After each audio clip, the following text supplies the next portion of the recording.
Hello everyone, and welcome back to the Garage with Bonesaw. Today we'll be taking a look at the French Tier 5 premium artillery piece, the 105 LeHF18 B2, or as I like to call it, just the LeF. Now this tank has a rather interesting story. It was the first self-propelled premium gun introduced into World of Tanks, along with the FCM 36 Pack 40 in about patch 7.7, I think. It was also one of the first premium artillery pieces to kind of be taken out of the game. It got taken out in patch, I think 8.6, whenever they did the artillery nerf. And they took it out with good reason, because it was realistically a little bit too powerful. They couldn't nerf it enough to make it balanced, because really it's a premium vehicle. I mean, Wargaming are hesitant at the best of times to touch premium vehicles because people have paid money for them. So, with all good reason, they took it out of the store, and now it's kind of a reward tank. So, this is kind of another video in my series of things that I have that you probably don't. Overall, it did get nerfed a little bit, but it's still a pretty potent artillery vehicle. You might think the name's a bit weird, though, for a French tank, and that's because this thing is technically actually German. It's like the FCM 36 Pack 40, it's like a couple other things in World of Tanks. It belongs in a tech tree that realistically it kind of doesn't. So yeah, as you might have guessed from the name, the B2 bit, this is a B2/B1 hull that we know and love, the French Tier 4 heavy tank, and also the German premium Tier 4 heavy tank that you can't get anymore that I also have. And pretty much, these things were converted by the Germans after 1940 as mobile artillery, really, reserve artillery. They did see use on the Eastern Front, but they weren't a popular frontline vehicle. And you might be wondering why? Why on earth did the Germans put a 105mm field howitzer on a heavy tank? I mean, that's a waste of a heavy tank, right? Well, not really. It's actually a pretty good idea. And the reason for that is the fact that the original B1 design mounts a 75mm howitzer behind this armor plate that you can see here. If you look at the B1 model, it actually has the howitzer sticking out. The Germans kind of removed it and welded over. And the thing was, that gun had no side-to-side traverse. It had some vertical traverse, but it could not traverse laterally. So in order to be able to aim the gun, the B1 was fitted with a rather advanced suspension mechanism for 1930s. And this essentially meant that the driver could very, very precisely pivot the tank on the spot, enabling him to be essentially the aimer for the 75mm. He wasn't the gunner. The gunner was also the loader, who was in the hull, who kind of loaded and fired the thing. But the driver essentially aimed the gun. So mounting a howitzer on that hull is actually pretty good, because it means the vehicle can traverse itself into position to fire its 105mm gun. So as you can see, aside from that, it's a pretty simple conversion. They've just taken the turret off, put this very thin casemate around the superstructure up there, and mounted a 105mm LeHF18 light infantry field howitzer. So, you know, overall pretty effective in World of Tanks. The patch after it was released, it actually got nerfed. It had too much armor, so they had to put some weak spots on the thing because it was actually too hard for people to kill. Because it is built on a heavy tank hull, 60mm of front armor, 60mm of side armor, 55mm of rear armor. Some light tanks will struggle to kill you if they find you. Especially considering the fact that this tank used to be at Tier 4. As part of the nerfs, they moved it to Tier 5, and they did actually nerf the gun a little bit.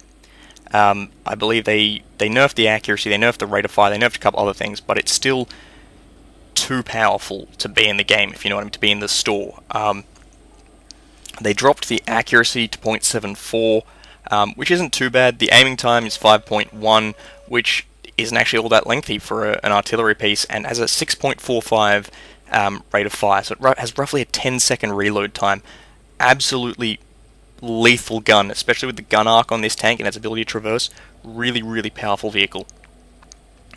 Only has about 53mm of penetration on the high explosive shells. That's not much, but it doesn't really matter because your rate of fire is so high you can effectively just keep spamming high explosive at your opponent till they die. You can pack heat rounds for 104mm of penetration. With the reduced accuracy, I'm not entirely sure if heat rounds are worth it because you might not hit. The guarantee of the hit is much lower, even with the relative accuracy of this gun, and also the fact that heat rounds are expensive. You don't exactly want to be wasting them, and you only get 42 shells overall. So, do you really want to wasting some of your high explosive for heat rounds? The other concern is also that AP rounds, 64mm of penetration, absolutely useless. Don't bother using them. You more than likely won't hit with them, and they more than likely won't penetrate anything. So really, the way this vehicle plays is much more like tanks like the M37 or M7 Priest used to play before the nerf, and that is that you really kind of just rapid fire, a lot of high explosive, and generally you'll pick up the kills that way by just keeping your opponents permanently tracked in one location, picking up a lot of assist damage that way as well, and just generally being a nuisance from long distance. This gun also aims relatively quickly, which means that you can switch targets quite easily, and has a decent gun arc as well, which means that you don't really need to worry about constantly resetting your field of fire. The main weaknesses of this vehicle is that its speed is very, very low, and its traverse, while smooth, is relatively low as well. The traverse is only 22. Speed is listed as 28, but it's generally lower than that. With only 307 engine horsepower for a 32-ton tank, you're not going to be going anywhere very fast, which means if the enemy are breaking through, you need to get moving as quickly as you can in order to survive and get away. You do have 60mm of hull armor, which means you can bounce some shots if you're lucky. However, if your opponent is smart, they will shoot you in the casemate, and that's only about 10mm thick. Most things will penetrate it. High explosive will wreck you quite easily, and you only have 260 hit points. You can defend yourself somewhat if light tanks break through. However, this tank isn't amazing at it because of the height of its gun. It can struggle a little bit, especially with very low tanks, things like an ELC AMX. And generally speaking, you will struggle to traverse around to engage light tanks that are circling you. However, if you have friends nearby, your armor means you can survive long enough, potentially, for them to come and rescue you, which is helpful. Overall, this is a very, very potent Tier 5 artillery piece. Despite its low caliber gun, its rate of fire, relative accuracy, and relatively good gun arc means that you can be an invaluable asset and a considerable nuisance on the battlefield. And although you can't get these in the store anymore, they are now prize tanks, so if you take the opportunity to attempt to win one and you do succeed in winning one, you'll be very, very pleased with your new investment. So this is the 105 LeHF18 B2. So here we are on mines in the French Tier 5 premium self-propelled gun, the LeHF18 B2. Now, this is some pretty good matching, Tier 5 matching. A lot of things we can hurt here. Plenty of nice slow heavy tanks for us to engage on the enemy team, which means we can really get out some good damage with our rapid fire high explosive. The only real concern is if they do take the hill, they can very easily see our hiding place in the cap. But there are a number of good choke points, especially up on the hill here. I can engage, especially things like this Japanese medium right here. He's lost his track, follow up with some shelling, and penetrating his armor, doing a good amount of damage there, much more than I would against a regular target like an M4 Sherman. As you can see, the high reload rate means I can very easily finish him off and switch targets to support our light tank on the hill. The good rate of fire also means that if I miss a shot, I can very easily take a follow-up shot and really do a good amount of damage and suppress the enemy. So I'm going to go after the heavy tank. Unfortunately missing, but once again, he's a pretty big target, so if I just wait for my gun to re-aim and reload, I can very easily do some good damage. And so while the damage is somewhat lower because it didn't penetrate, the rate of fire means you can really keep some good damage up, especially if you keep the enemy tracked. As you can see, 2 kills in as many minutes. There really is very little surprise that this thing was removed from the in-game store. It has a very high rate of fire with only a 10-second reload, which is comparable to that of the British Tier 5 artillery piece, the Bishop. The only difference is that the Bishop has a very short range and also a much smaller gun arc and a much higher shell flight time. Alright, unfortunately that hill is in the way, so I'm going to have to move around and try and get some shots into the town.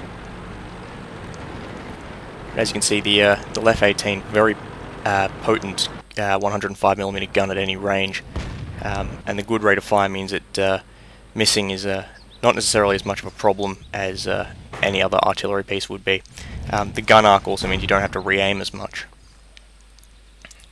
I just need to wait for some allies to spot things. Alright, we've got a DW2. Try and get some shells into him. If he'd kindly hold still. Alright, that one's a miss.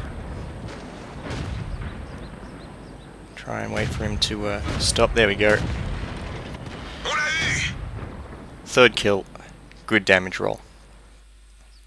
Against soft armoured targets like the DW2, VK3001H, Churchills, especially the rear armour engine deck on a Churchill, this 105mm gun can do a substantial amount of damage.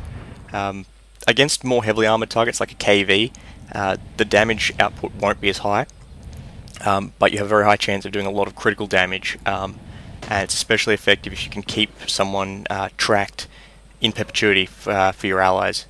Alright, so going after this UE-57 tank destroyer, very small target. If I get the direct hit, he'll be surely destroyed, but very small target. Alright, I have to engage his AMX-38. If he spots me, I'm going to be in trouble, because he can penetrate my fighting compartment. He probably won't be able to penetrate the hull of this tank, being based on a French B1 heavy tank, but the casemate is a very large weak point, and he's also probably spotting me for enemy artillery. Thankfully, I've not been engaged yet.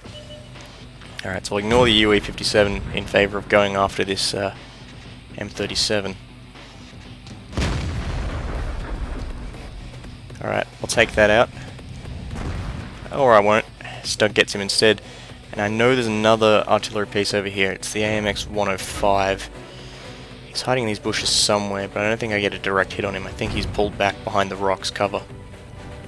Instead I'll go after the... yeah, I can't get a shell on him. So instead I'll go after that Valentine AT if he exposes himself again. I think he's round about there. No. He's probably hiding behind the rock as well. Alright, I'll wait for him to back up. Finish him off. He's open top, so he'll die to a single shot. And now for the South 40. These things also don't have that much armor, so my 105mm gun can very easily do some potent damage to him. Unfortunately, that's a miss. And my allies are going to soften him up for me, making it much easier for me to get the one shot on him. And once again, my RNG is messing with me. I won't get to kill that South 40. Alright, we've got a Stug going after this AMX-105. And I missed that shot, but oh, the South 40's come to intervene. See if I can take him out, save our Stug. Stug's taking out the UE-57. Missed the shot on the South 40. I don't know what the Stug's doing. He's trying to go after these... Alright, got the South 40. And the Stug's going to die to the AMX-105. Don't know why he rushed artillery like that. Trying to get the shot on the AMX-105. That one's probably going to miss. Yep, that hits the rock. But I know where he is, so I just got to wait for the reload. As you can see, the good accuracy and rate of fire in this gun means it's very effective for counter battery. Take out the AMX-105 for a top gun.